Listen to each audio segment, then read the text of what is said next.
안녕하세요. 이번 프레젠테이션에서는 국제무역의 디지털화에 대해 안내해 드리겠습니다. 이미 전자서명이나 전자인보이스를 사용하면서 디지털화를 경험해 보셨을 수도 있습니다. 운송 업무에 종사하신다면 ECMR 전자운송장을 사용해 본 경험도 있으실 겁니다. 이것들이 디지털화된 문서의 유일한 예는 아닙니다. 이 외에도 다양한 예시가 있으며 앞으로 더 많은 디지털 문서가 개발되고 있습니다. 이번 프레젠테이션에서는 디지털화라는 주제를 전반적으로 다룰 예정이기 때문에 구체적인 사례에 대해서는 깊이 들어가지 않겠습니다. 하지만 ICC 영국 지부에서 발간한 Seizing the Moment, Unleashing the Potential of International Trade 라는 훌륭한 보고서를 참고할 예정이며 이 보고서에서는 16가지 사례 연구를 읽어보실 수 있습니다. 프레젠테이션에서 더 자세히 설명하겠지만 영국은 국제무역의 디지털화 발전에 있어 특히 중요한 역할을 하고 있습니다. 그 이유는 전 세계 무역의 약 75%가 영국법이 적용되는 문서에 의해 이루어지기 때문입니다. 이러한 이유로 ICC 영국 지부가 국제무역의 디지털화와 관련된 표준 개발에 깊이 관여하고 있는 것입니다. 이번 프레젠테이션의 아젠다는 다음과 같습니다. 먼저 디지털화가 가져오는 이점에 대해 살펴보겠습니다. 이를 통해 왜 이렇게 많은 관심이 쏟아지고 기존 시스템과 절차를 바꾸는 수고를 감수할 만한 가치가 있는지 이해할 수 있을 것입니다. 디지털화, 디지타이제이션과 디지털라이제이션, 이 둘은 차이가 있을까요? 그리고 그 차이가 중요한가요? 법적 이슈와 이들이 문서 디지털화에 미치는 영향에 대해 알아보겠습니다. 우리가 달성하고자 하는 목표는 무엇일까요? MLETR의 중요성에 대해 설명드리겠습니다. MLETR에 부합하는 제도들에 대해 살펴보겠습니다. 어떤 국가들이 이 분야에서 앞서가고 있을까요? 마지막으로 국제무역의 디지털화가 앞으로 나아갈 길에 대해 몇 가지 결론을 도출해 보겠습니다. 그럼 시작해 보겠습니다. 그렇다면 왜 이렇게 많은 관심이 쏟아지고 있을까요? 국제무역의 디지털화를 통해 어떤 이점을 얻을 수 있을까요? 이러한 이점을 살펴보면 국제무역에 미치는 긍정적인 경제적 효과를 분명히 알 수 있습니다. 수익성 15% 증가, 국경 대기 시간 8% 감소, 거래일 시간 내완료, 운영 비용 30% 절감, 데이터 전송이 몇 초 만에 이루어짐, 정박 비용 20% 절감, 정시 배송 15% 증가, 거래당 3,400달러의 비용 절감, 물류 관련 종이 문서 100% 제거, 운송 비용 18% 절감, 유동성 7을 더 빠르게 확보 등 다양한 효과가 있습니다. 만약 이러한 수치에 의문이 든다면 앞서 언급한 ICC 문서를 참고하시기 바랍니다. 이 문서에서는 이러한 발전이 전적으로 비정치적임을 설명하고 있으며 따라서 이에 반대하는 경제 블록이나 정치적 단체는 존재하지 않습니다. 이것은 전 세계적으로 진정한 협력이 이루어지는 몇 안 되는 분야 중 하나입니다. 더 나아가 설령 반대가 있더라도 단일 국가가 전 세계가 이러한 발전의 혜택을 누리는 것을 막을 수는 없습니다. 하지만 새로운 디지털 시스템을 도입하는 데에는 분명히 도전과 어려움이 있으며 투자가 필요합니다.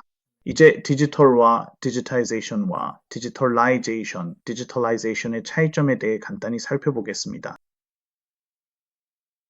디지털화와 디지털라이제이션 사이에 차이가 있을까요?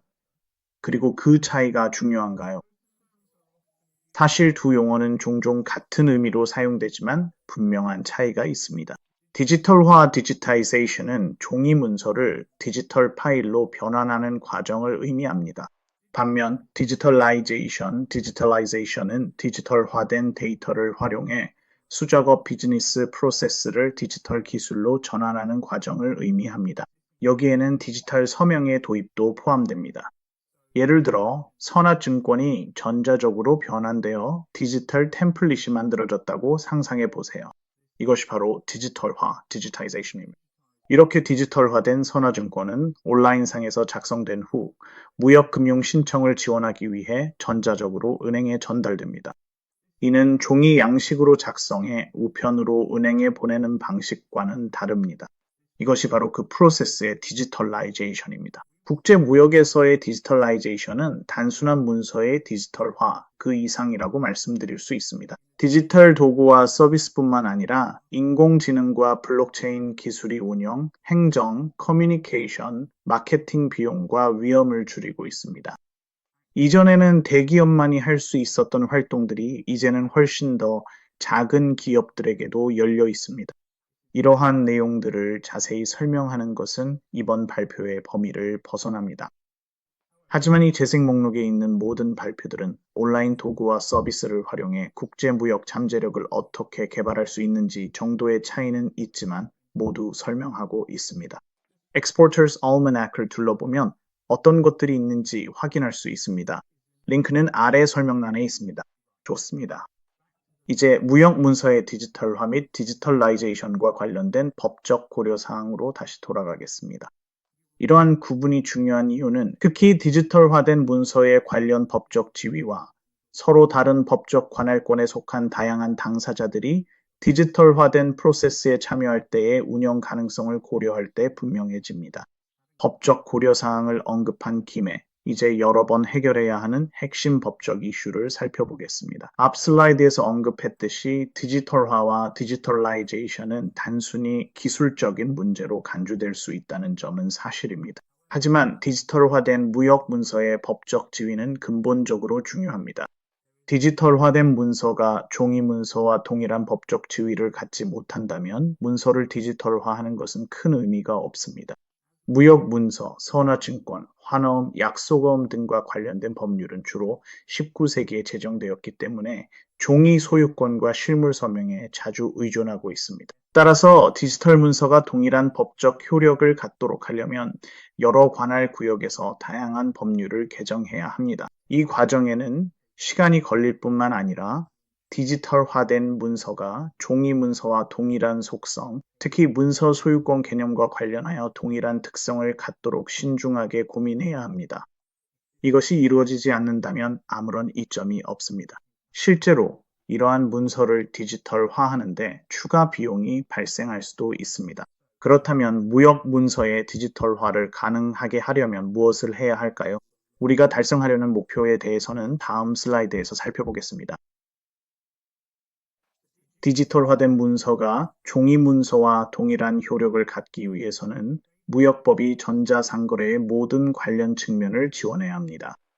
이는 종이 문서와 디지털 문서를 모두 동등한 법적 문서로 인정해야 함을 의미합니다. 하지만 개별적인 경우에는 둘 중 하나만 선택해야 합니다. 종이 선화증권과 디지털 선화증권을 동시에 가질 수는 없습니다. 디지털화된 문서는 무역이 이루어지는 모든 관할 구역에서 인정되어야 합니다. 이는 방대한 작업이지만 좋은 소식은 국제연합 국제상거래법위원회에서 30년 넘게 이와 관련된 작업이 진행되어 왔다는 점입니다. 특히 중요한 것은 2017년 전자양도 가능 기록에 관한 모범법입니다. 이 기관에 대한 링크는 아래 설명란에 포함되어 있습니다. 그렇다면 MLETR이란 무엇이며 어떻게 도움이 될까요? 이 내용은 다음 슬라이드에서 살펴보겠습니다. MLETR의 핵심 원칙입니다. 이 모범법에 따르면 종이 기반 양도 문서의 전자적 등가물은 이 슬라이드에 명시된 조건을 충족하는 경우 전자양도 가능 기록으로 정의됩니다. 즉, 해당 문서는 종이 기반 문서의 정보를 포함해야 하며 전자양도 가능 기록임을 식별할 수 있어야 하고 통제의 대상이 될 수 있어야 하며 그 완전성과 무결성이 유지되어야 합니다. 즉, 문서는 완전하고 변경되지 않아야 합니다.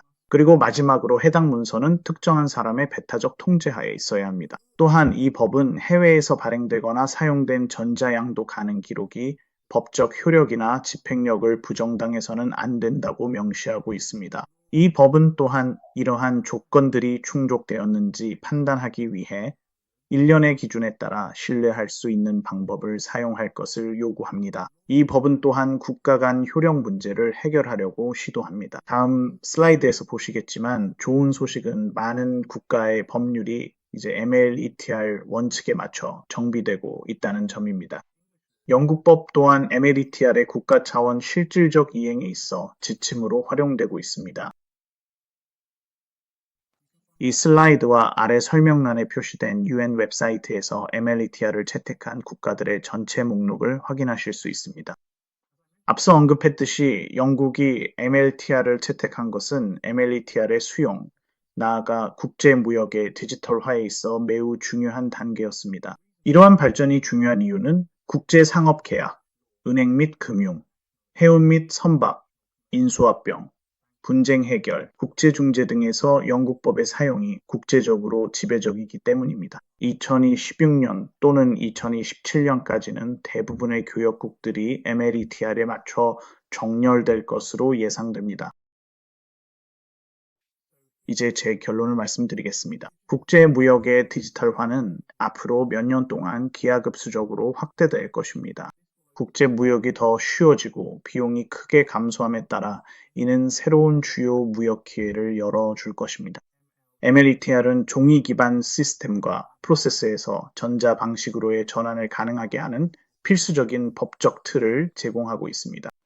MLETR에 맞춰 정렬하는 국가가 많아질수록 네트워크 효과는 더욱 커집니다. 이 발표를 들어주셔서 감사드리며 디지털화된 국제무역의 이점과 실용성에 대해 여러분을 설득할 수 있었기를 바랍니다. 그리고 가까운 미래에 여러분이 이러한 기회로부터 실질적인 혜택을 누리시길 진심으로 바랍니다. 국제무역의 디지털화에 대해 언제든지 궁금한 점이 있으시면 저에게 연락하실 수 있다는 점을 기억해 주세요. 이 영상에서 언급한 웹사이트와 문서들은 아래에 나와 있습니다. 여러분께 도움이 되길 바라며 이를 통해 국제적인 잠재력을 실현하고 확장하는 데 도움이 되길 바랍니다. 저에게 직접 연락하고 싶으시다면 언제든지 편하게 연락해 주세요. 저희 웹사이트와 제 이메일 주소는 이 슬라이드와 아래 설명란에 안내되어 있습니다. 이 영상이 도움이 되셨다면 좋아요를 눌러주시고 채널 구독도 부탁드립니다. 국제무역 잠재력을 키우는데 도움이 되는 더 많은 인사이트를 원하신다면 화면에 있는 구독 링크를 클릭해주세요. 구독은 무료입니다. 주변에 관심 있을 만한 분이 계시다면 이 링크를 꼭 공유해 주세요. 그리고 다음 단계로 나아갈 준비가 되셨다면 재생 목록의 다음 영상을 확인해 보세요. 여기 바로 연결되어 있습니다.